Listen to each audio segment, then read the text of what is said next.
এই বছর যারা হজে যাবেন আল্লাহ তাআলা আমাদের প্রত্যেকের মেজাজকে ঠান্ডা করে দিক, বলুন আমিন।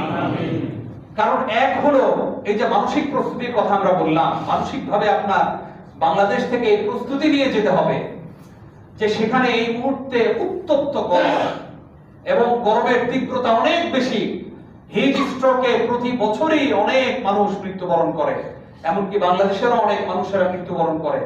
আপনাকে মাথায় রাখতে হবে যে সেখানে এই গরমের তীব্রতা সহ্য করার জন্যই আমি সেখানে যাচ্ছি।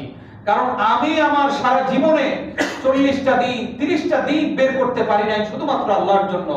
আল্লাহ অগণিত মানুষ থেকে, লক্ষ কোটি কোটি মানুষ থেকে বেছে আমাকে আল্লাহর ঘর জিয়ারতের জন্য নির্বাচন করেছেন।